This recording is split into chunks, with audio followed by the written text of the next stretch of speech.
সোহেল রানা একটা কমেন্ট করেছেন, আপু আমার বউ জমিন ছাড়া সংসার করবে না, তাকে জমিন লিখে দিতে হবে, দিলে ভাত খাবে, না লিখে দিলে ভাত খাবে না। এ নিয়ে আমার কাছে আপু আমার পাখি দিয়ে গলা কাটতে আসে।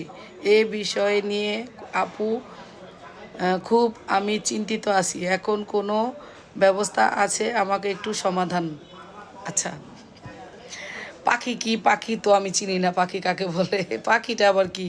চাকু, দা, বটি, ছুরি নিয়ে আসে, পাখি নিয়ে গলা কাটতে আসে, এটা আমি জানি না। যাই হোক, এটা নিশ্চয়ই কিছু একটা হবে ভয়ঙ্কর। যেই বউ জমি না লিখে দিলে সংসার করবে না, সেই বউ নিয়ে সংসার করতে হবে কেন বলেন?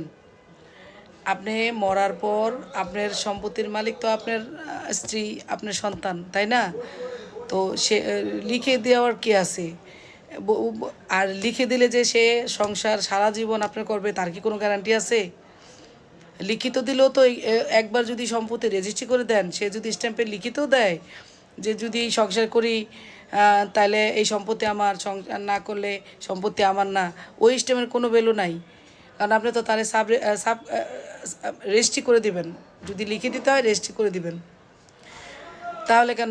হ্যাঁ, উইল করতে পারেন যে যদি আমার বউ থাকে তাহলে দিতে পারেন। যদি মনে করেন যে নাই, বউ আপনার লাগবে, সংসার আপনার লাগবে, বউ ছাড়া আপনি কিচ্ছু বুঝেন না, ওর দরকার আছে আপনার, তখন আপনি হয়তো একটা কাজ করতে পারেন, আপনি উইল করে দিতে পারেন, কিন্তু শর্ত সাপেক্ষে। সেখানে লেখা থাকবে, যতদিন আমার বউ থাকবা ততদিন এই সম্পত্তি তোমার থাকবে, যতদিন বউ থাকবা না সেই আমার সম্পত্তি আমার কাছে চলে আসবে, এরকম করে একটা উইল করে দিতে পারেন। আর একটা জিনিস হলো যে লিখে দেওয়ার, এরকম যারা লিখে দিছে, অনেক পুরুষ আছে যারা বউরে বিশ্বাস করে টাকা দিছে, ব্যাংকে টাকা দিছে, জমি জমি লিখে দিছে। দেখা গেছে যে এখন যেই যুগ, ঝগড়া লেগে সংসার নষ্ট হয়ে গেছে, মানে তালাক হয়ে গেছে উভয়ের মধ্যে, তখন কি হয়? তালাক হয়ে গেলে তার সম্পত্তিটা ফেরত আসে না। তালাক হয়ে গেলে ওই যে হাজব্যান্ড যে তার বউরে জমি লিখে দিছে বা জমি করে দিছে, সেটা তার নামই হয়ে যায়, হাজব্যান্ডের আর কিছু থাকে না। তো জমি এত শর্ত সাপেক্ষে তো আর সংসার হয় না। সংসার একটা সুখের স্থান, এখানে শর্ত দিয়ে সুখ কখনো কেনা যায় না।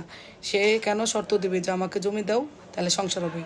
আচ্ছা, জমি দিয়ে সংসার করতে হবে না, যদি সে চলে যেতে চায় চলে যাক।